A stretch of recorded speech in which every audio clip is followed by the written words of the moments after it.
Hello, dolls. Welcome to my channel. This is your first time here. I hope it won't be your last. And if you are OG doll, then welcome back. This week has been all about the money, okay? Because, like I said in previous videos and live streams, my channel is about business, faith, and life. I give you guys a lot of life content, I give you quite a bit of faith content. So, I got to cover the business as well. And even though gig work is not like your traditional business, you are technically a business owner, especially if you make it an LLC. But even if you're an independent contractor, sole proprietor, it still is business like. You still can qualify for certain business perks and all that, in taxes and all that good stuff. So that's going to be another live for another day. Next year, tax season, who knows? Maybe I'll do a video or a live just sharing different tax perks or whatever. We'll see. No promises, okay? Because I'm not a tax professional. But nevertheless, Tuesday, I shared my top 3 ways for you to start making money now. If you missed that video, go on my channel, check that out. Gig work was my number one choice, even though I didn't technically list it all in order of priority or preference. Gig work is really my favorite out of that whole list. I've done everything I mentioned in that video, so I'm suggesting from experience. But if I had to pick one, gig work would definitely be my favorite because it's something that you can just start. You don't have to worry about trying to get people to sign up for something or buy something. You just apply. If they accept you, you can start working within that same week. Honestly, it's never taken me more than 7 days to get approved for any app or site or whatever. So, with that being said, I did mention Grubhub. And so in my search for different Grubhub videos and stuff, there's not a ton on YouTube. There are some, but most of the videos pertain to Doordash and Uber Eats. There are some really good channels out there that share tips that can help you with all of the food delivery. I think one is called Your Driver Mike or something like that, or Mike Driver. Don't quote me, but I've learned a lot from him and his twin brother. I forgot his twin brother's channel, but they talk a lot about Uber Eats. They're just now getting into Grubhub. I've been doing Grubhub for a while. So I'm going to get into all that tonight. But tonight's live. So for those catching the replay, definitely comment. Let me know you're part of the replay gang and all that good stuff. Let me know if you drive Grubhub already or if you're thinking of driving Grubhub, and let's get this show on the road. So the format for tonight is obviously I'm going to tell you a little bit about myself, how long I've been driving Grubhub. I'm going to break down the app for you. I don't have slides, so I'm just going to try to show my phone screen. Yeah, so you should be able to see some things that might be a little blurry. But as I do more live streams and more business lives and I get back in the groove, we're going to take it up a notch. And I'm definitely going to be trying to figure out how to put slides in StreamYard and all that. Like, y'all, bear with me, okay? Bear with me. We gonna move on up. But after I break down the Grubhub system, then I'm gonna give you the tips to make more money. And then I'm going to give you some other quick tips, and then we're going to end the live. So that's going to be the format for tonight. So those watching the replay, or if you come in late and you go back to watch or whatever, then you're like, okay, like I know what to expect in this live stream. So it's going to be like a Grubhub basics plus tips and quick tips and all that good stuff. So like I said, if you are interested in Grubhub, this is for you. Invite some friends, share this out with friends, because a lot of people are interested in it, but they just have questions and not sure. And of course, as you watch this, if you have more questions and you want to know, leave them in the comments down below, or if you join the chat and you have questions, then put them in the chat and I will try to answer it in another video. I'll take note and try to answer it in another video. So now, how long have I been driving Grubhub? Like I said, I started driving Grubhub earlier this year. I had applied last year in 2020, but like I had said in Tuesday's video, Grubhub typically has a wait list.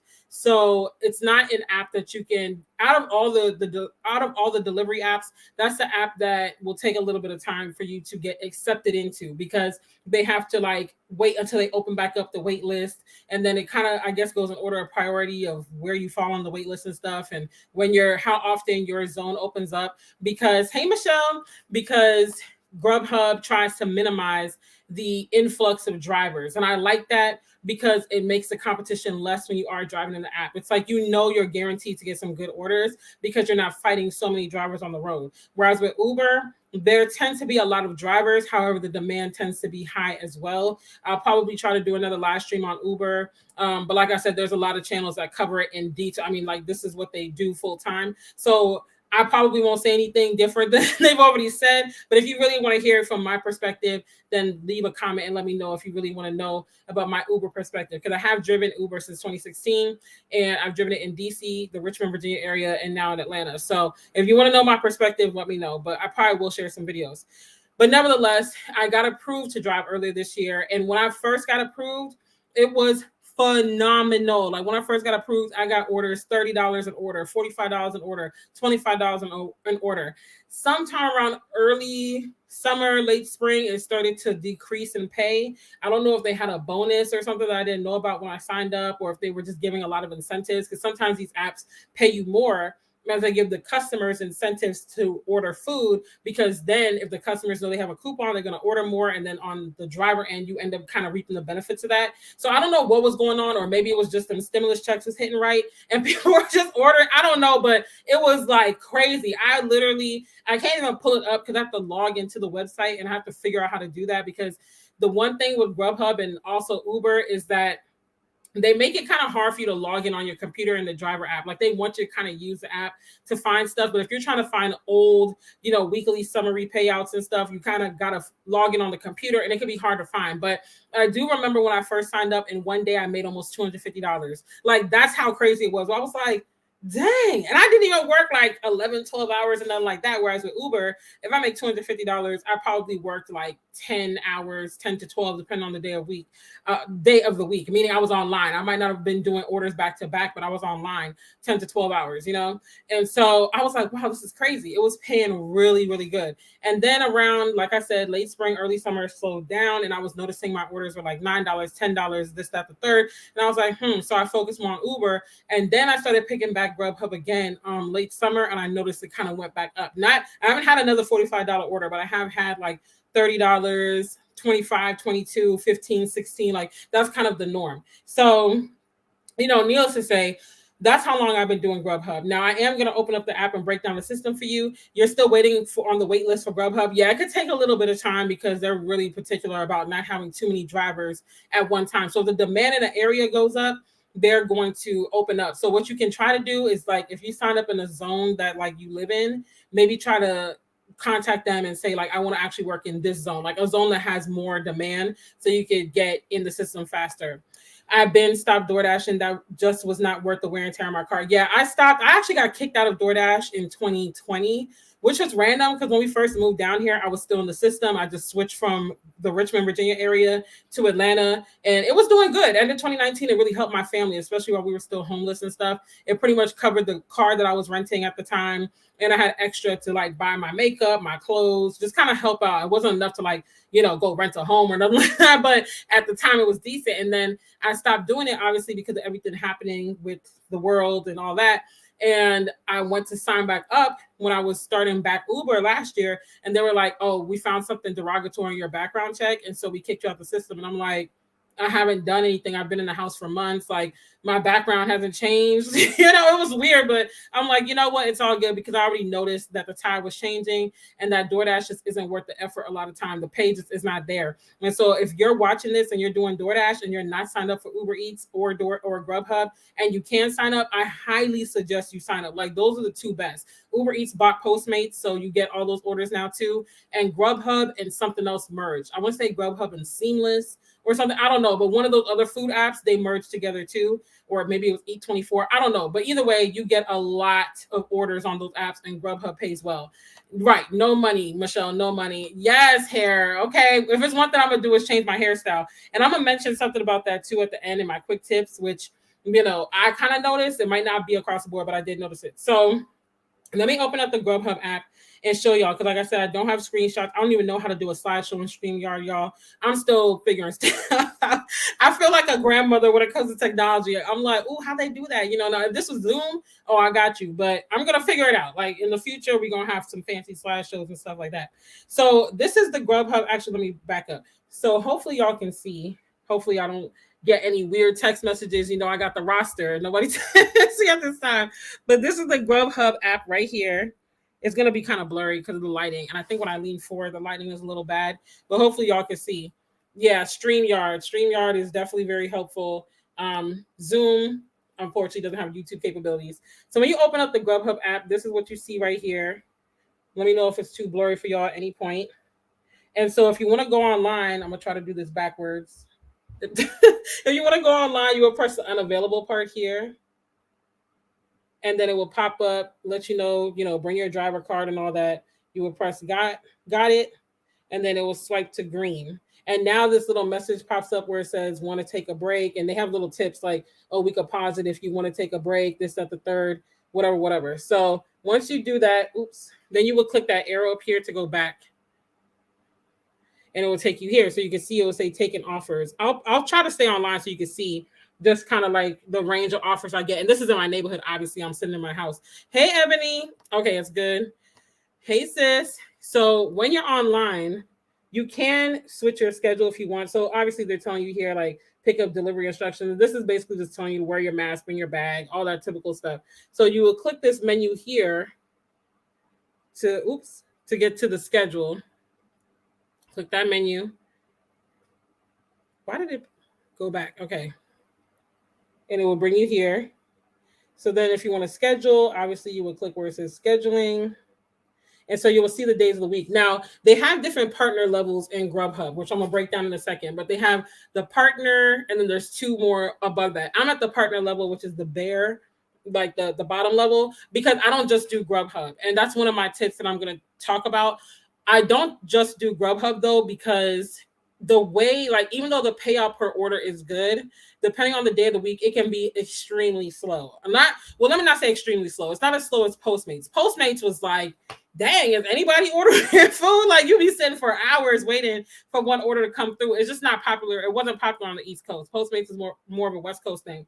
But Grubhub is slower. So if I go online, for instance, on Uber Eats rush hour time, which is typically between 4 p.m. till like 8-ish when people getting off work, ordering dinner and stuff, I might get like, if I don't accept any requests and I just keep rejecting until they pause me, I can easily get 10 to 12 requests in an hour with Uber Eats. And that's if I'm just rejecting just to see.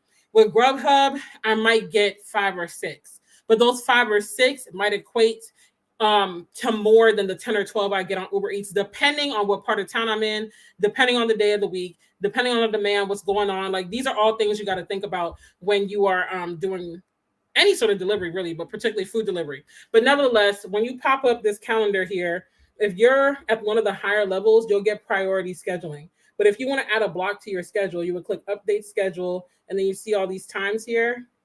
And when you scroll down, you should see a little green arrow pop up for an available block. But because I'm at the lowest tier, I'm barely going to see anything. So you can see it says this one right here, that green plus sign, and it says 1 left. And that's on Saturday, 9:30 p.m. to 11 p.m. So let's say I just want to snag it just to secure my spot. You would just click that and it would say block added. And then you can always remove it. You can remove it ahead of time, but you don't want to remove too often because it will make you lower down in the partner levels. And then you could just keep going, adding blocks as you want, whatever. But like I said, the higher up you are on the partner levels, the more priority you're going to get. And then you will just click done updating, which I'm definitely going to remove that block in a second because I'm not working that time in my neighborhood personally. And then if you want to go back in, you would just click update schedule again and go back in or whatever. And so then you would go back to this menu.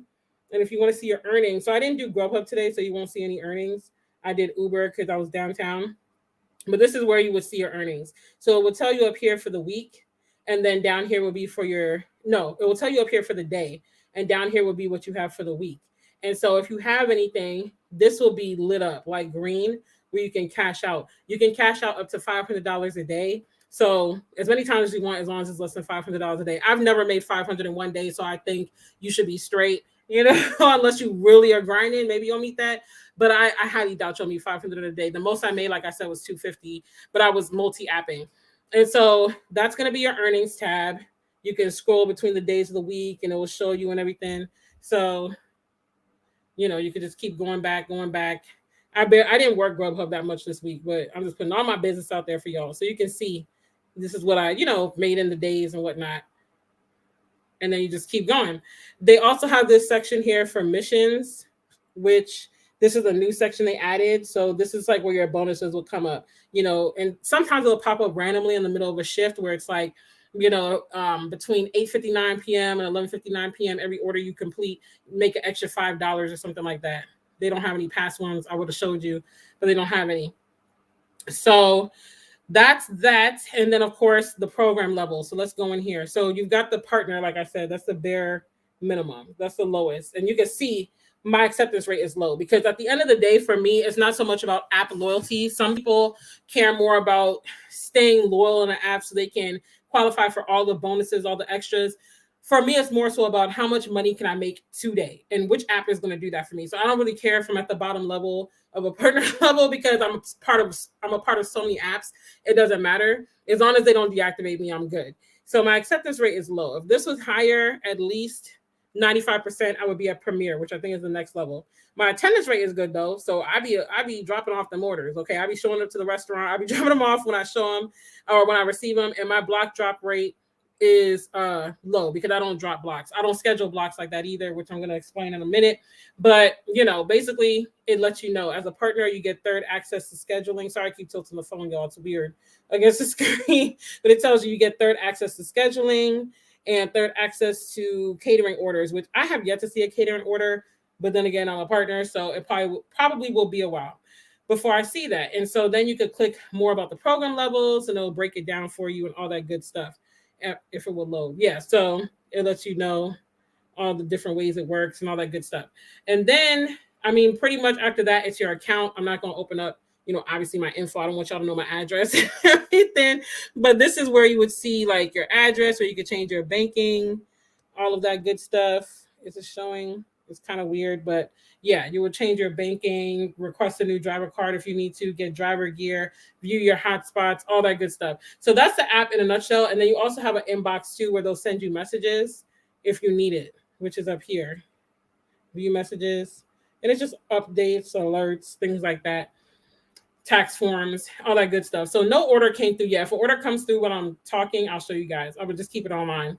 But anyways, so that's the Grubhub system. So now I'm going to dive into the tips of how you can make more money. So my first tip, and honestly, I probably will have more than 3 tips. I thought of 3 this morning, but as I'm talking now, I'm thinking of more things. So it's just going to be a slew of tips. Like I said, this is going to be a comprehensive live. And if you want me to dive deeper in anything in particular, we can always do another video. So my first tip is to sign up to work in a zone that is active and has high paying restaurants. So because Grubhub has a wait list, you want to make sure that whatever zone that you're applying for is a zone with high demand, because one is gonna speed up the approval process for you because the demand is higher. There's more demand in that area, which means they need more drivers, which means they're more likely to approve you sooner than if you apply for an area that's really low demand. So like for where I live, Grubhub is pretty popular in my neighborhood. I'm not gonna lie. Uber Eats and Grubhub is pretty popular for like a far out suburb. But I'm also really close to West Marietta. I'm really close to Lithia Springs, Austell, Powder Springs. These are all areas that get quite a bit of traction because one, Austell and Lithia Springs are really near Six Flags, Six Flags is in Austell, I believe, if not Lithia Springs. Also, here we go. Here's an order. So this is the sound you would hear when you get the order. Sometimes it'll ding, and then you'll see this alert up here that says view now. Let's see how much it is. See, $17 at Blimpie. Dang, I hate to reject this. Listen, I would get up and leave this live, be like, listen, we'll pick up another night, but let me go make this money real quick. But no, seriously. So you can see you easily get double-digit orders. But I'm really close to areas where it's like rest stops, tourist areas. I'm not right near downtown. $17, sis, and that's low. Like I was looking at that and I was like, like it's good before what I know I can get. I'm just like, So needless to say, you will get faster approved if you request to work in an area that has higher demand, because if it's low demand, like those really quiet suburbs and stuff, it's going to take you a minute. So if you're not sure which zone to apply for, do some research. Like I can say right now, if you're in the Atlanta area, you definitely want to go for the northwest, northeast, or downtown zone areas. Like those are going to get you approved quick, because granted, I was waiting for my neighborhood for a little while. I was waiting for like maybe 3-4 months because it was very brand new when I applied. Like when they put that zone in the application process, I was probably one of the first to apply to it. Now, because demand is picked up, if I would have applied now, it probably wouldn't take as long. But if I had thought about it back then, I would have applied in like Kennesaw, Marietta, North Atlanta, the Cumberland Bridge, Afton Downs area, that's by Cumberland Mall. Like those areas, you're gonna get picked up quick because there's so many restaurants there. There's so much demand, and people are going to order at those expensive restaurants, which means that you get better tips. So do your research. But like I said, in Atlanta, those are good ones. Midtown, Uptown, things like that. Definitely apply in those areas if you can. Try to stay away from the sleepy suburbs because it's going to take a while. And so it's also important because when you're in Grubhub, you make more money if you stay in your zone and work. Now, you can get requests for outside of your zone, but it's going to be slower and it's going to be less likely because the people that are signed up for that zone are going to get the priority orders. And that's not even counting people who might be at the premier level or the highest tier, plus that's their zone. Like they're getting first pick. So if you're outside of your zone and you get an order, it's made it through all the top tier people, all the people signed up for that zone, all like you just happen to get an extra one because maybe demand was really high or there's not enough drivers or whatever the case may be, or they all rejected it and so it came to you. However, the more that they reject it, typically what I find is the higher the price goes up, because I've even seen that in my own just rejection. Sometimes it's late night and I'm like, I want to go home, I'm tired. So I reject the order. Maybe the order came in, let's say at $17 like it just did. I reject it because I'm tired. It'll reassign back to me at a higher price, $19, $20, because they're like, yeah, take it. Come on. Like we this person's been getting rejected for a while, so we need someone to take it. So the more people that reject an order, from what I've seen, the higher likelihood that the price and payout is going to go up because they just want someone to take it at that point. And the system's probably picking up like, hey, people keep rejecting it, probably because they're tired or the price is too low or whatever. How many miles though? So that one was $17 for 16 miles. So it's not like, oh my gosh, but I always say you want to go for bare minimum $1 per mile. The goal would be $2 per mile. So the ideal would have been if that was $17 for like 9 miles, 9 miles. That would have been like I'm gonna see y'all later type of thing. Nah, I wouldn't leave y'all hanging. But that would be like a good, but depending again on the night of the week, it's a Thursday night. It's raining. So I know even though it says $17, they might actually give me a cash tip when I get there. You have to kind of use discernment. Plus, if I have a goal to meet, I'll take it because at the end of the day, depending on where it's taking me, I'm like, okay, even though it's 16 miles for $17, it could take me to a spot with more restaurants, which is going to give me more orders. So you kind of have to use discernment and see. $17, yes. Is the driving worth it? For food delivery, yes, because you're not gonna, it's the least wear and tear on your car that you're gonna see. Now with gas prices, like I said, right now they're like 30 something a gallon. Definitely use discernment to figure out. So if you're familiar with the area, and the good thing with Grubhub is once you accept, it tells you the exact address you're going to. So if you see the address and you're like, oh no, I'm not going out there, you can reject it. Like as long as you don't care so much about having that acceptance loyalty, like, oh, I gotta accept every order and keep it. If you don't care about that, you don't care about your drop rate, then go ahead and drop it. Because sometimes I'll accept an order and I'm like, oh, it's going to Douglasville. Now, granted, Douglasville isn't super far from my house. And I know when I go out there, there's a ton of restaurants. Some of them open late.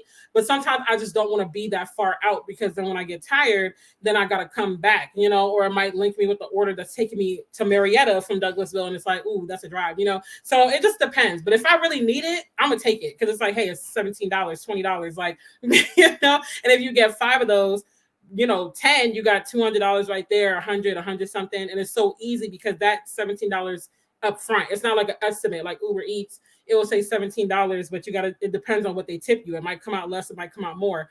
But I know once I swipe delivered, it's that $17 up front. So switching zones also with Grubhub can slow up the approval process. This is why you want to make sure you sign up in a zone that you really know that you're going to work and that you really want to work. Because I, for instance, signed up to work this zone that I live in, which is like the Hiram, Powder Springs area.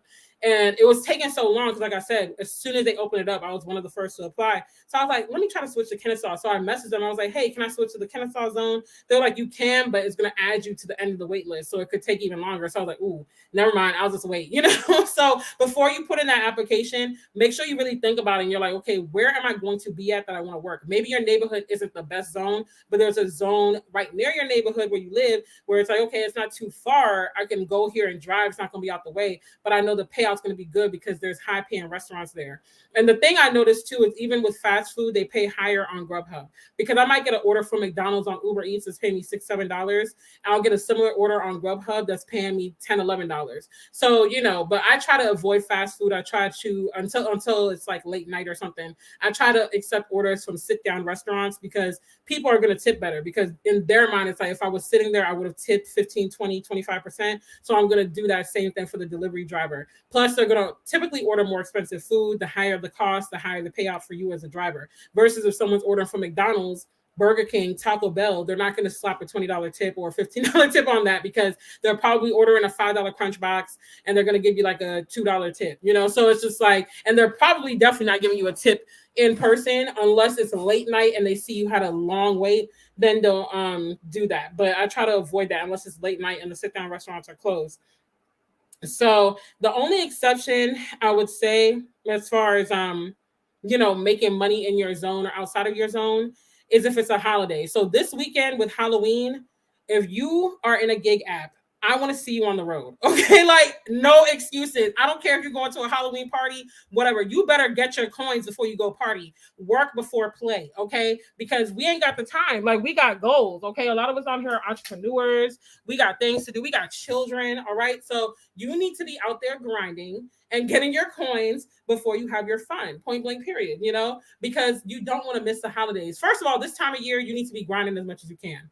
I don't care what you got going on. You better do a couple rides if you can. If you're in an app and you're active and it's worth it to you, honestly, do it. If you're in Doordash, then honestly, I don't blame you. Like, it's not even worth it. But if you're in Uber Eats or Grubhub, or there's another one I forgot about that pays pretty decent too. But either way, if you're in one that pays decent, get out there and do some rides. Just a couple. Like, this is the time of year where you got to collect all the coins, because when January hits, it is a desert, okay? It's the faithful few that order in January. It's not until tax returns pick back up, Valentine's Day, St. Patrick's Day, Easter, so that's when it starts picking back up. But January is like the faithful few, okay? So do not let the Q4 pass you by and you let all these coins pass by your face. It's Halloween, it's Thanksgiving, it's birthdays, it's holiday parties, it's work parties, it's Friendsgiving, it's Christmas, it's New Year's, it's all of the things. So you need to be out there getting your coins. You can have fun and still get your coins. I still have a little bit of a social life, not much, because I got like 3 friends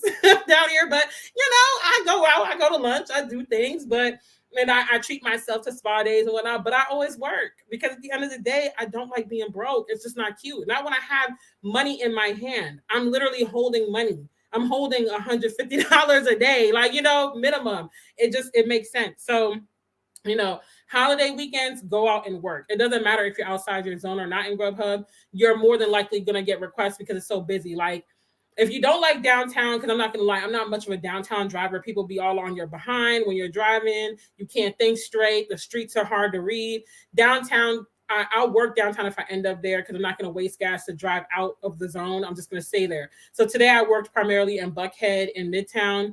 Your girl was lost, okay? But I made good money, though. And it was raining. That's another thing. Intermittent weather, you need to be going out there. Like, of course, in reason. Like, don't risk leg and limb. But if you know how to drive in the rain, go out there. If you know how to drive in the snow, I'm from the DC area. We know how to drive in some snow, okay? Where I'm not as skilled as someone from Chicago or New York or Boston or something, but I can handle some snow. I've driven in some snowstorms and stuff. As long as I got good tires, I'm good. And as long as it's not too icy or too heavy, I'm good.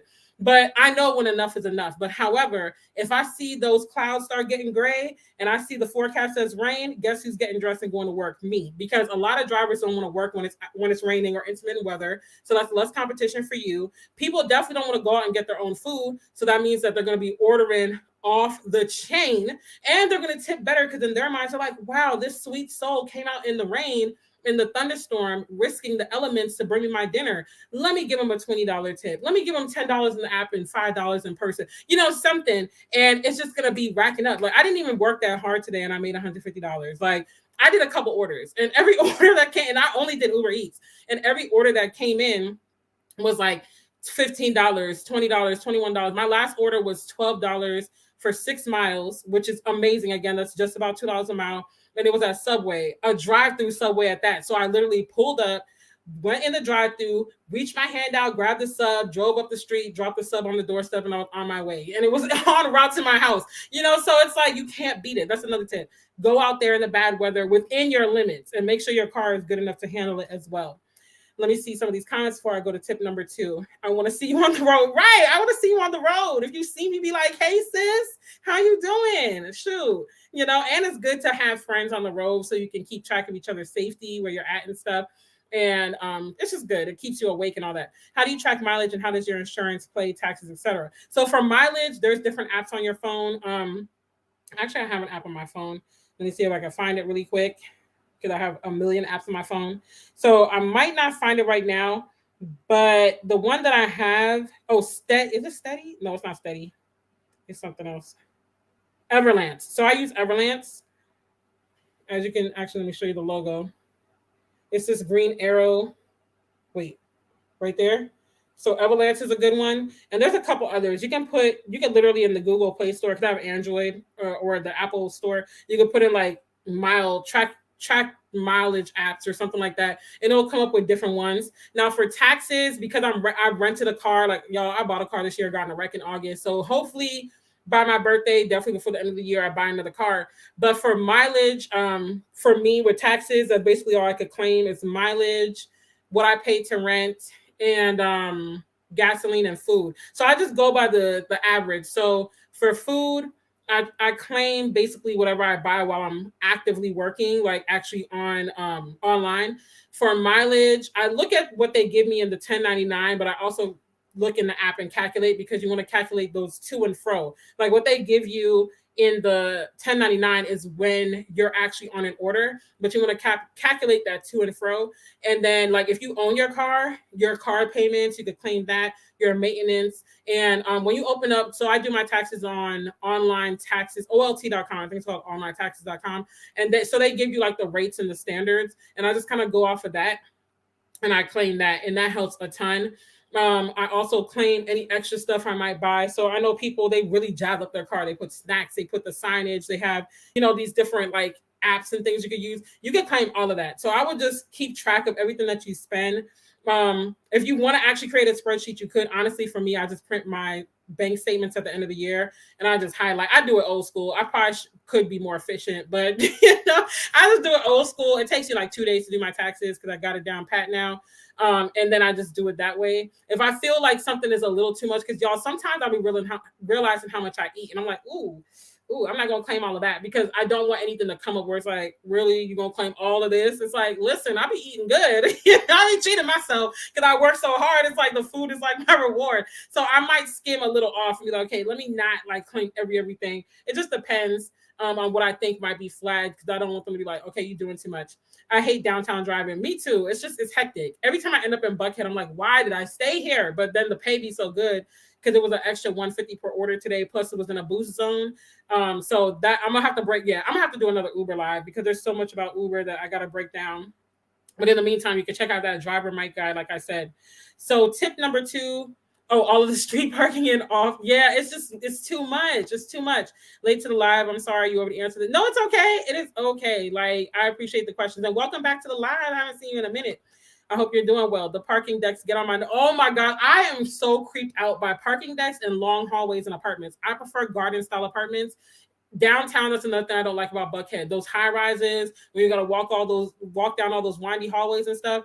I'll be on the phone or I'll be looking over my shoulder all the time. I know they'd be like, oh, she's scary. But I'm like, listen, this is too many curves. This is too many corners. Like, anybody got time? And I'm not strapped right now, because trust and believe, when I get strapped, it's a different story.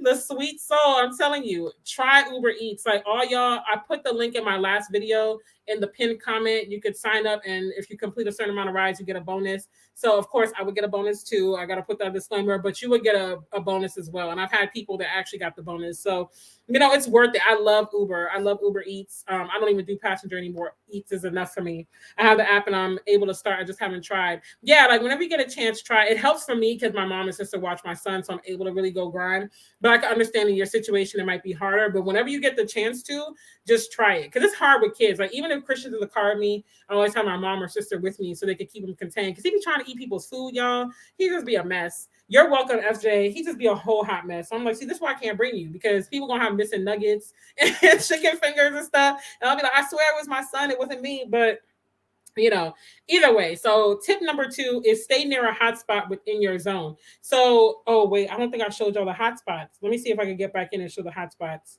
So every zone has different hotspots. So you want to be signed up for a zone that has high demand. But even if you're in a zone that has high demand, when you're online, so it'll say head to a hotspot while waiting. And so you want to click that. Wait, what in the world? Come on now, work with the sister here. Okay, so you would click that and you will see these little orange dots. Can y'all see it on the screen? Because I can't even see the screen right now the way I'm holding the phone. But those orange dots, I hope I'm pointing to them somewhere. They should be somewhere around here. Those are the hot spots. So when you're parked around there, which I know my area. So I know when I see this dot by Hiram, I think I'm pointing to it right now. I know where that is. So I know that's like around the Buffalo Wild Wings and the O'Charlie's and stuff. So I'll just go right there. That's off Jimmy Lee Smith. So I'll just go right there and just park by like the Buffalo Wild Wings or the Cold Stone or something. This other one by the Dallas area, that's a little further out. So I try not to go there because typically this would take me more to like Ackworth and stuff. And I don't like to go that far out because then it's like I end up way out in the weeds in Cartersville somewhere. And I'm like, oh my gosh, I'm too far out. Like, I don't want to be that far. Yes, the nugget thief. I'm telling you. He be so greedy, y'all. That's definitely my child though, because he love to eat and his mom love to eat too. And I'm just like, Lord have mercy. Why'd you have to get this gene for me? This habit for me. But when you go to a hotspot in your area, it's gonna help you get more orders quicker. So like I said, I will go to the Buffalo Wild Wings, the Cold Stone, whatever, and I will just park there. Now, if I'm sorry, y'all, I got hair in my mouth. But but if I'm in a rush, I won't sit and park. Because like I said earlier, Grubhub can be slower on demand than Uber Eats. So if I'm like, I gotta make like $180 today, I'm not about to park and wait. I'm just gonna go do Uber Eats. And if a Grubhub comes through that pays better and I'm like, okay, this restaurant doesn't take too long usually, then I'll take it. Because again, as you get familiarized, you'll be able to spot a restaurant and be like, oh no, I'm not going there. I don't care that the pay is good because they take a year and a day. There are some restaurants that I go to and I already know when I accept it, I'm about to be sitting there for 15, 20 minutes waiting.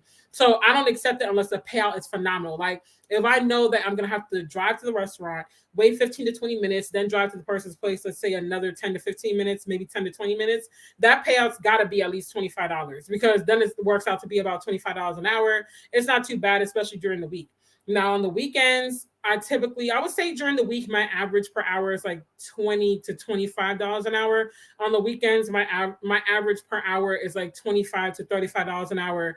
And I've been able to up my game through the different tips that I get from other drivers and stuff and just trying different things out myself. But I do notice that when you're near the hot spots, it does give you, I apologize. You can hear my son in the back. My mom's getting ready for bed.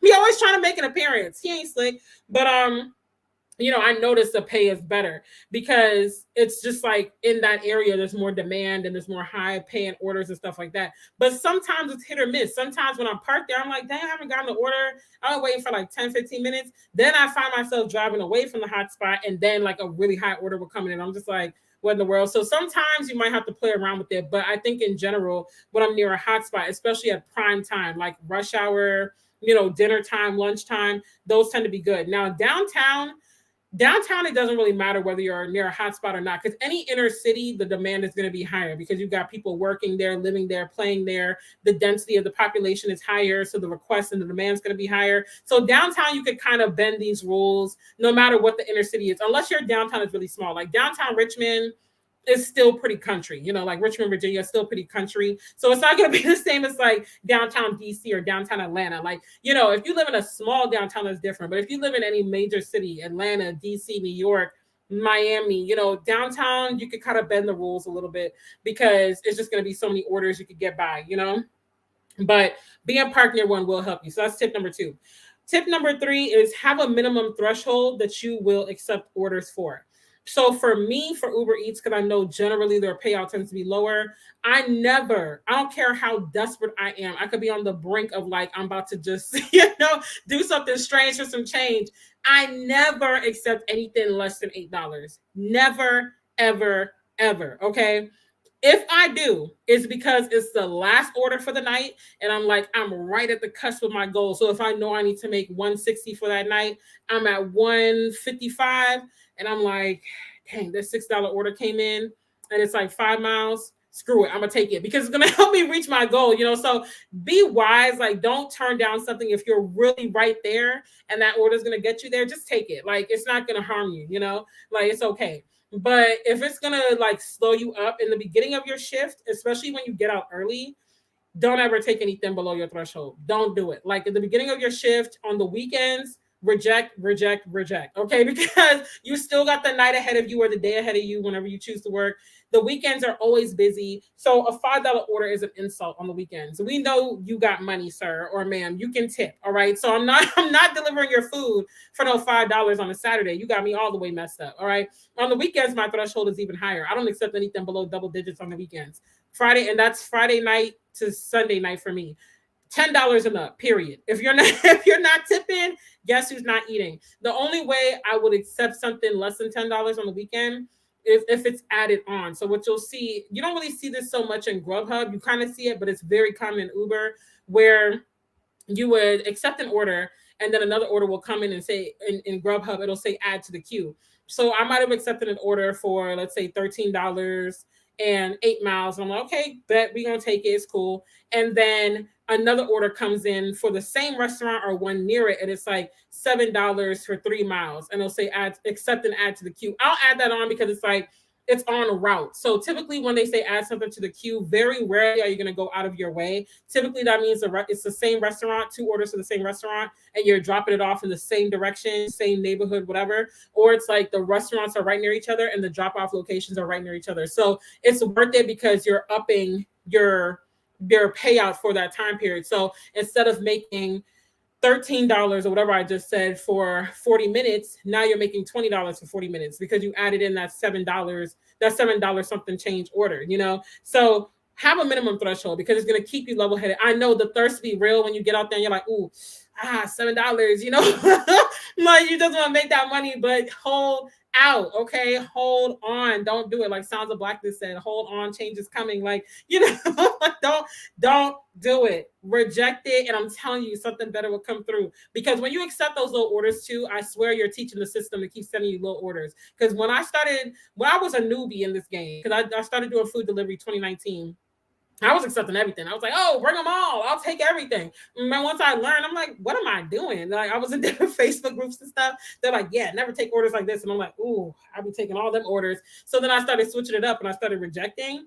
And I saw that the system started giving me better orders because they be trying you. They might send you a $2 order. I got so many $2, $3 orders.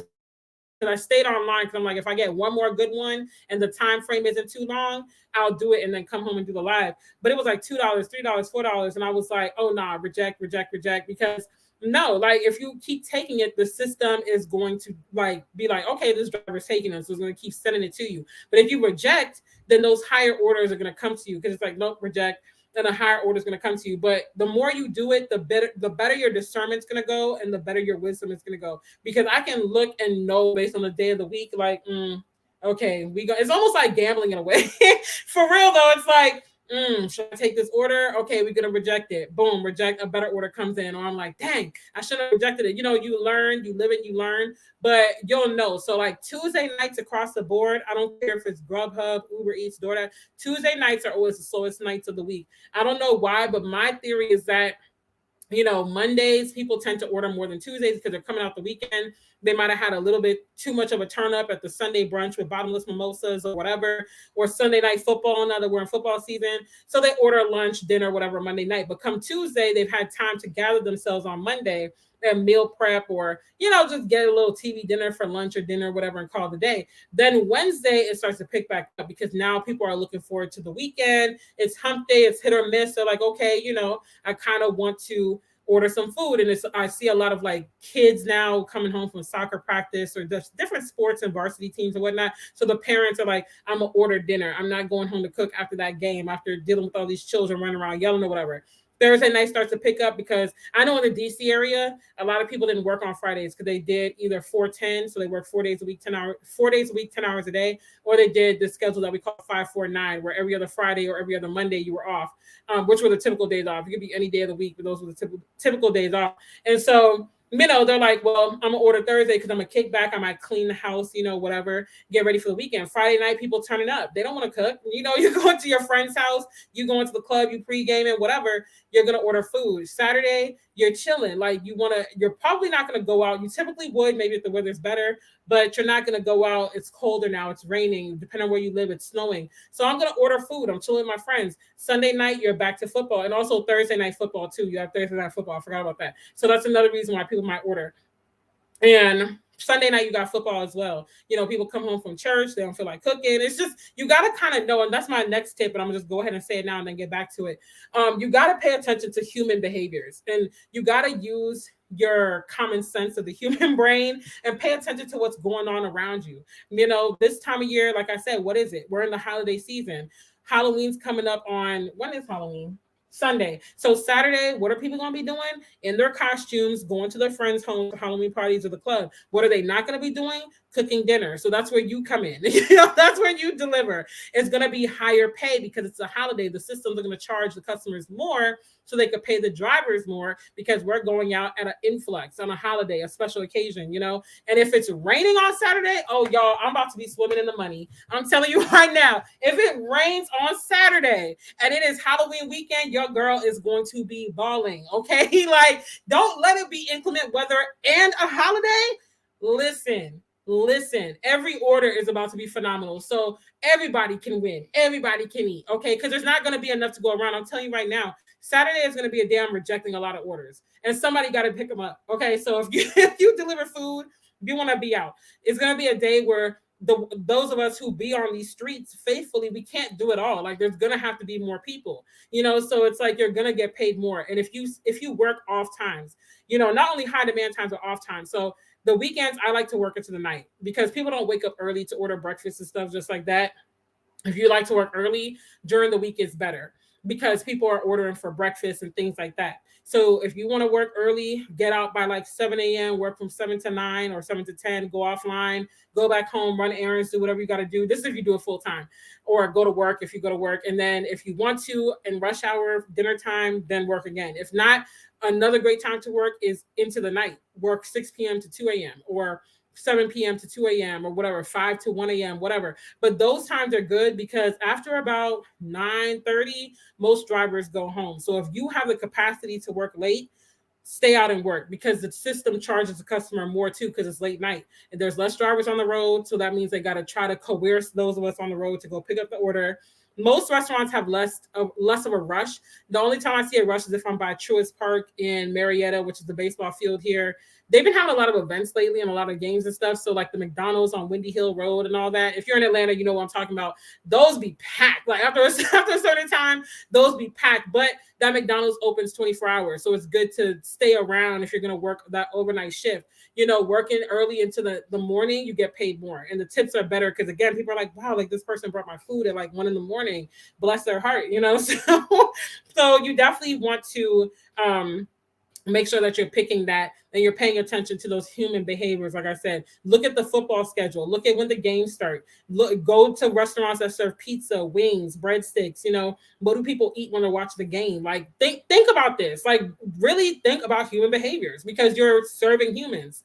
So back to the other tip though. Like I said, you want to have that minimum threshold. So if you keep rejecting the lower ones, eventually the higher paid ones are going to become a way of life of just like what you keep getting. And it's going to become the norm. Like you're always going to get sent low paying orders. So they always going to try you. Someone out there is always going to want you to deliver and not tip. But you ain't got time for that. You reject it. Let the newbies do that. Like let the people that got the gas and the time to spare do that. You have your minimum threshold. So during the week for Uber, my minimum, like I said, is $8. And for Grubhub, I would say my minimum for Grubhub is typically $10. If I'm desperate, I'll take an $8 or $9 because I know that they typically pay higher. On the weekends for Uber, my minimum is double digits, and definitely for Grubhub, double digits. $10 or more. I don't care what's going on. I'm not taking it. It's got to be like, I just need that $5 or $6 to make my threshold. I done been working for so many hours and I'm tired. Then I'll take that $5, $6, or $7 order. But other than that, I'm rejecting. At the beginning of your shift, don't do it. That needs to be last resort. So that was that tip. Those are all the tips that I have written down, but I do have some quick tips for y'all, which I'm going to dive into. So my quick tips are to sign up for more than one app. Gone are the days. Yes, exactly. Bus fare, Michelle. That's exactly it. Gone are the days where you just work one app. Like that's so 2015. We don't do that anymore. Okay. Like even back then we weren't doing it, but it was, you could get by with doing it. But nowadays, multi-app. I tell everyone, you have no harm in signing up for every app. Like you really have no harm in it, unless you know for a fact that you're not going to work it. Like I don't sign up for Amazon Flex because I know I'm not delivering people's packages. I didn't sign up because I don't want to do all that heavy lifting. I don't sign up for Instacart or Shipt because I'm not about to deliver your groceries for you. I hated doing that with Doordash because you'll be at Walmart waiting so long. They take a long time to load the car. Then you get to the house. You got to climb all these steps. My knees be burning. They see I'm a woman. They don't be helping. It's too much. So, if you know for a fact you're not going to use the app, don't sign up for it. But other than that, sign up for every app. I was on DoorDash, like I said, till they kicked me off. But I was on Postmates. Uber bought them out. So I'm on Uber. I was Uber passenger and Eats, but the other car I was renting wasn't qualified for passenger, and I just never added it back on. I'm on Lyft. I'm on Grubhub. I technically am in Instacart. I just never use it. I went to the training and all that. I did have the card, but I lost it. They never sent a replacement. But my point is, sign up for everyone that you feel that you're actually going to utilize because it never hurts. You can go online on all of them. Like when I go out to work, I don't just turn on Uber or Grubhub unless I know. Like today, I knew I wasn't going to do Grubhub because honestly, this is another tip too. They're linked to separate bank accounts. So my Grubhub is linked to one account. My Uber Eats is linked to another account. So when I instant pay, I can go ahead and just know because one account is like my living, my bills and all that. And my other trip is like my other account is like for trips, fun money, all that. So I like to keep it separate.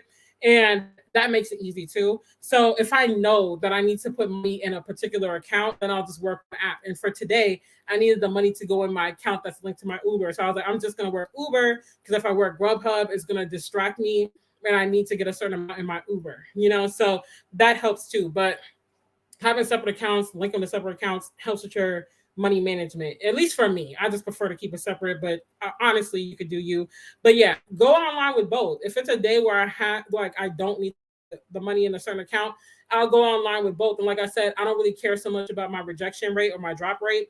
I just care about making my monetary goal for the day. As long as they don't lock me out the system, I'm good, and my ratings are good. So, I guess that keeps me. But either way, if I get an Uber order, let's say I'm driving, I get an Uber order that's paying me like $10. I'm like, okay, the mileage is good. I'm going to take it. And while I'm on my way, I don't care if I just pulled up to the restaurant. If I get an order on Grubhub that's paying me $15 and the mileage is good, I'm rejecting the Uber one and I'm going to the $15 one.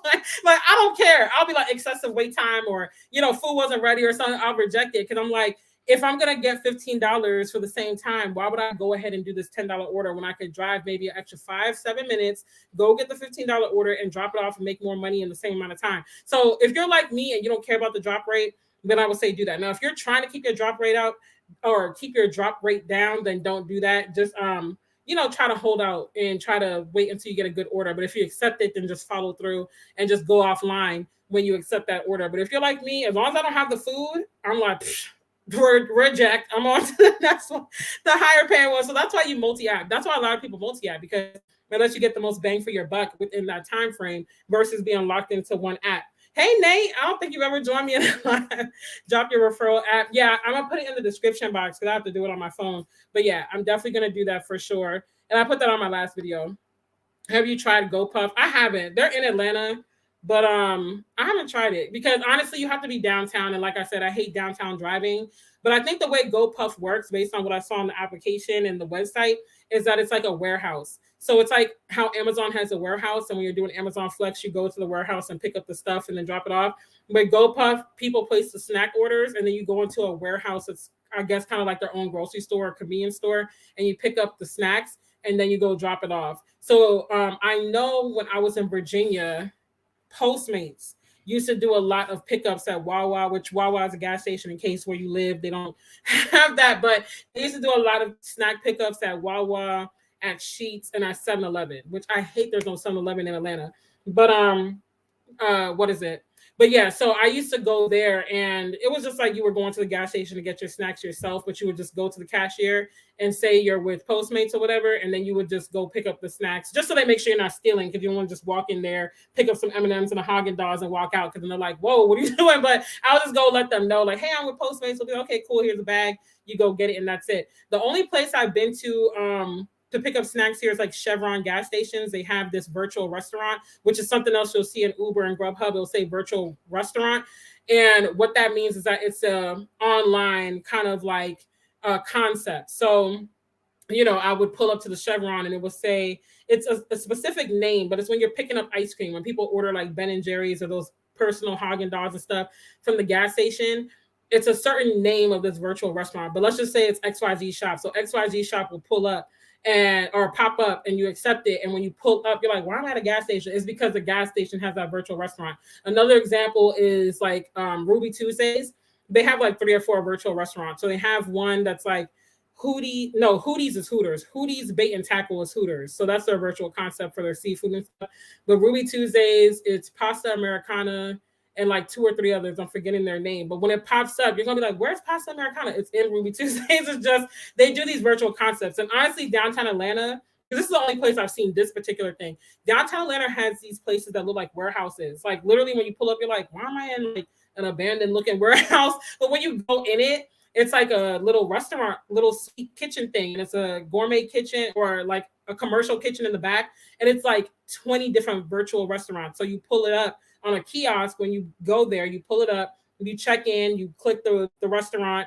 Like, let's say it's XYZ barbecue. You go on the kiosk, you select XYZ barbecue, you choose your customer's name and you say check in, and then it alerts the kitchen that you're here, and then they just bring it out to you. It literally looks industrial, but you'll see a ton of cars out there and you're like, what in the world? But this is the only place I've seen it. I haven't seen that in DC. Maybe they have it now. I don't know. I haven't driven in DC in years. Maybe they have it. I don't know. But in Atlanta, they have that. They have warehouses where it's just a bunch of virtual restaurants. I declined those grocery orders. Ain't nobody got time. Like it's too much, and they don't pay a lot. And honestly, people don't tip that well either. I don't know if they think you work directly for Walmart or something, but it's like, nah, like you're better off just getting the food. It's less work. Drop all your referral apps. I definitely will. Yes, sir. I definitely will. Thanks, Nate. So my next tip, quick tip, is that if you want to make Grubhub your primary, like I said earlier, and you really want to try to move up in the partner levels, then I would just focus on that. Like I would focus on that for a month. Don't drop any orders when you get it. Don't cancel any orders. Don't drop any blocks. Schedule your blocks in advance, because I really prefer that you do that. I just don't schedule because, like I said, when I go out, my purpose is I want to meet this monetary goal. So whatever app, whatever orders that come through on whichever app are going to give me that goal, that's what I'm taking. I don't really care about the partner levels. But if you're like, okay, I want to try to move up in the partner levels so I could get those higher catering orders, get first priority, all of that, then don't even do the multi-apping. Just go online. I would say commit 30 days. Commit 30 days to just doing Grubhub once you get in. And if you're not in it yet, apply like tonight, because you're going to have to wait anyway. But pick a zone that's popular so you can get in sooner. And then just focus on it. Just schedule. Like I said, they prefer that. Stick to your schedule. Don't drop it, or at least don't make a habit of it.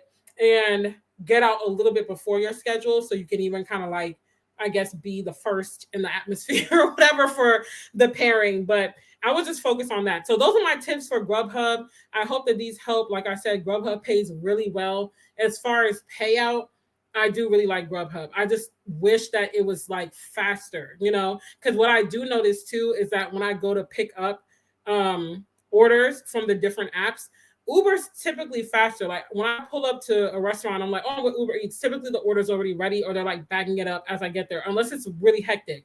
So that's another thing with working holidays. You can have really long wait times. So try to avoid downtown, especially because I think it was Labor Day. I want to say, if it wasn't Labor Day, it was 4th of July. One of those weekends, holiday weekends when it was still warm out or warmer. And I went to Buckhead to pick up from this cheesesteak place, which honestly, I think it's Woody's Cheesesteaks. Their cheesesteaks look bomb and smell amazing. But I was in there waiting for like 20 minutes before anyone acknowledged me because it was that busy. And then by the time they acknowledged me, they were like, oh, it's gonna be at least 45 minutes wait because we got to do all these tickets. I was like, oh, reject. It's not even worth. It's not even worth the payout. If it's a long wait, I'll reject and go to the next. I don't have the time to sit and wait all night. I'm not gonna wait more than maybe 15 minutes, and it's got to be a good payout. Other than that, I'm like, it's not even worth it. I could go get some smaller orders and make the money that I would make in this time because some people wait a long time. I'll go in there, they'll be like, I was here for an hour. I'm like, and you stayed? Like, I'll reject. I'm sorry. Like, I don't care. I got to make my money. Time is of the essence. So that's the downside with holidays. If you're, especially those downtown areas like Buckhead, Midtown, I try not to go there late night because the wait times are going to be crazy, especially with understaffing now. But in the suburbs isn't too bad. Like my neighborhood, they tend to be pretty quick. But there's certain restaurants that pop up where I'm like, oh, I'm not going. Like not Montana's, it's Buffalo something near my house. I don't go there because I went there one night. I was waiting for 45 minutes here. I was so pissed. I was just like, you know what? It was a night where I had some time and money to spare, so I didn't mind. But anytime I see it pop up now, I'm like, oh no, reject. I don't care how well it's paying because they're just not attentive. You'll be sitting there, they walk right by you, and then you don't want to like be all in the kitchen looking in the little door window and stuff. Because I do that. I'll open the door and be like, excuse me, like, I don't care. And I've helped some drivers get money too. Because like I said, I walk in there just standing there patiently waiting. I've hollered across the restaurant sometimes. One night at IHOP, I did that because there was two guys waiting. One was an older guy, and the other one, he was just really polite and patient. And I'm like, I don't have the time. So I was like, excuse me, we're here with delivery.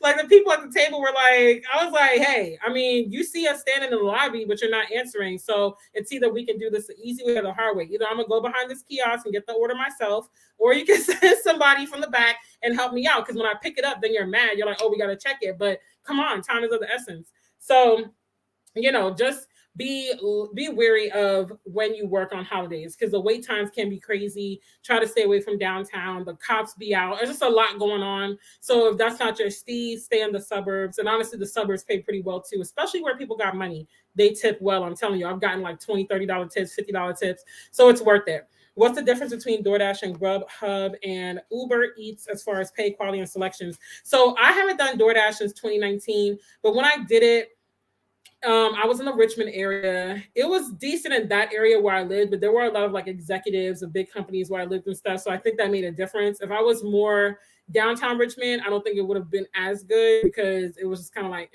from what I heard from people that drove downtown. But DoorDash tends to pay you base pay now, and the base pay is lower. And I could be rusty. Those of you who do DoorDash, feel free to comment. But as far as I know, they pay you a base pay and a large percentage of what you earn depends on tips. But from what I heard, the tips aren't that great and the base pay be straight trash. So it's just not worth it. And a lot of times when I pull up at restaurants, DoorDash people are waiting a long time. Like typically me and the other Uber Eats people are in and out. We're like, oh, I'm with Uber Eats. They're like, here you go. And we're out the door. Grubhub is hit or miss. So Grubhub pays the highest, but the frequency rate of when the orders come in is a little lower. So with DoorDash, when I was working it, you might get like maybe 10 requests in an hour. Let's just say you kept rejecting just to see how many you could get. In the area I was working, you would get maybe like 10, 11 an hour. Uber, you would get maybe like 15, like up to 15 an hour. But Grubhub, you will probably get like 4, 5, maybe 6. You don't get a lot per hour just because I guess they pay more. And even though the demand is high, it's still not one of the more popular apps. So Uber Eats, from my experience, is one of the most popular, if not the most popular app. A lot of people order on Uber Eats because they have a lot of incentives too for customers where you can order on like a food train. They have a particular name for it, I forgot, but it's like when everyone's ordering from particular restaurants, you can order within a certain time frame and then not pay delivery. So, a lot of people try to order because you get those different incentives. They give a lot of coupons, all of that. So it's worth it. But as far as quality, I would say all of them have decent quality as far as like the restaurant actually serving you and things like that. I just think that the customers differ. So DoorDash, they ain't tipping, okay? They ain't making it rain. Grubhub customers tip very, very well, okay? Like, and it's upfront. So if it swipes, like when, I don't know if you were online when the order came in, the $17 order on my phone, when it popped up, it says $17. If I had done that, I know when I swipe delivered, I have that $17 waiting in my wallet. So it's not like Uber where it might pop up and say 17, but really when you swipe delivered, it might be $7 or $8. And then the rest of that difference is made up through the tips, but people can tip lower. So they might estimate and say, oh, you'll make $17 for this order. But then when you go on your earnings, then you see that they only tipped maybe $5, and instead of you getting $17, you ended up getting 13 or 14 or something like that. It really depends. But for me, what I've noticed, and I actually have some tips that I'm gonna share. I'm gonna have to do another live on Uber for sure, because there's some tips I learned from the driver Mike guy that I have to share my experience, my results with you guys. But one of the things he shared was profile hacking. I'll say that and then I'll repeat it in that live. And what that is on Uber, you have a driver profile and you can write why you're driving. They ask you, why are you driving? And so what you do is you hack that bio, like the answer to that question with what you're doing. So right now I'm working to save for my son's birthday vacation we're taking next week. That's what I've been doing. So I put that in the bio. I put single mom saving for my son's 5th birthday on November 2nd. What that does is whenever I accept an order, the passenger, I mean, not the passenger, sorry, the customer sees that I'm the driver picking up their food. And they're most people probably will browse your profile with her. I mean, it's really worked for me. I'll share my results, like I said. And so they see like, oh, wow, she's a single mom saving for her son's birthday. And so what that did was it drove my tips up. I typically get tipped, I would say from 90% of my customers, but I was getting tips from like everybody after I did that earlier this month, because I did it at the beginning of October to see how it would work for about 30 days. I was getting tips from like basically everybody, and my tips were so much higher. Like most of when I go back and check my earnings, most of my tips put me over the estimate. So if the estimate was $15, I ended up getting $20 for that ride. If the estimate was $10, I ended up getting $12. Because they see it and they're like, oh, it's so sweet. She's saving for us. So put something sentimental, tug at the heartstrings, get in people's hearts and stuff like that to add a personality, so you're not just a random driver, but they actually feel for you. Like, wow, like she's actually out here grinding, or they're saving for an engagement ring, or, to pay off medical bills or whatever. Like, it just humanizes you and adds something. Oh no, Richmond, Virginia. Sorry, Richmond, Virginia, not Richmond, Texas. Yeah, I'm originally from the DC area, born and raised, woo-woo. But I lived in the Richmond, Virginia area for a year before we moved to the Atlanta area. So yeah, sorry about that. But I do hear Houston is good for a delivery drive. I never lived in Texas, but I do hear it is good though. So I would imagine, because you guys have some pretty big restaurants down there and people with some banks. So I would think it's pretty good. Base pay is low for DoorDash. Yeah, that's what I figured. Like, they switched it. So when I first started doing it in early 2019, it wasn't like that. It was actually, I think I started doing it in 2018. Yeah, it was, but I didn't really take it seriously till early 2019. It wasn't like that. You used to get more. Like, it used to kind of be like an Uber model where the base pay was higher and they used to put the tips in and all that, like, or more like a Grubhub type of thing, maybe not paying as well, but that kind of model. But then they switched it somewhere along the line, and I'm just like, why? Like, why'd you do that? It just is not helpful at all, and it's a waste of people's time, especially with these gas prices. So needless to say, those are all my tips. I'm going to cut this right here because I know on the replay, people got to get all this information. But I am going to do another live about Uber Eats. So next week, the live stream on Thursday is going to be about dating and therapy. Shay gave me that suggestion, and I'm like, yes, I'm here for it. So next week is dating and relationships week. The week after that, I'll probably do the live on Uber. And we'll just take it from there. Well, I'll let you guys know in the community tab, and we'll just keep this going because, like I said, I'm trying to up my business and money playlist. So you're gonna see more like businessy type lives. Because I'm like, I'm trying to get my channel more balanced with the videos and stuff on the playlist. But that's Grubhub. I highly suggest y'all sign up for it. 2 nights. Don't wait. And if you're in it, then go out this weekend and work. I'm telling you, it's gonna be good money. So that's all I have for you. I will see you guys tomorrow on my mom's. DoorDash customers ain't tipping at all. They are not making it rain. They barely making it drizzle. It's not worth it. Uber Eats, Grubhub, hands down. Best for food. I mean, honestly, those are the only 2 other options that I know about. I don't know anybody else delivering food. So yeah, I mean, you can't beat it. They have a monopoly and they really just pay you the best. Once you figure out your area and stuff, you can make good money. So anyways, you're welcome, FJ. I will see you guys tomorrow if you want to join the conversation on my mom's live. On Fridays, she does this segment called Food and Fellowship where she cooks something and we just talk about social commentary, whatever we feel like talking about, current events, whatever, while she cooks. So tomorrow we're going to be talking about the rat race of social media. And if you guys have been paying attention, there's been a lot of conversations going on about relatability of content creators and just people being tired of social media and all that. So we're going to be talking about that and just having a good time. I forgot what she's making. I think she's making sweet potato salad or something. So it's good for you vegans and vegetarians. But that's gonna be that. So that's gonna be 4 p.m. Yeah, 4 p.m. Eastern tomorrow on Mama Martin's Kitchen. Just look it up on YouTube, Mama Martin's Kitchen and Home if you want to type the whole thing. And she is under my channels tab on my channel. And subscribe. We're trying to get paid around here. I'm gonna keep it real. We're trying to get that coinage. Also, I'm almost at 1K, y'all. Thank you for everyone sharing and all the tips and all that good stuff. But yeah, so I'm gonna go ahead and leave, make sure my son is asleep, and get me some sleep because tomorrow's a long day. And I will see you guys hopefully on my mom's channel.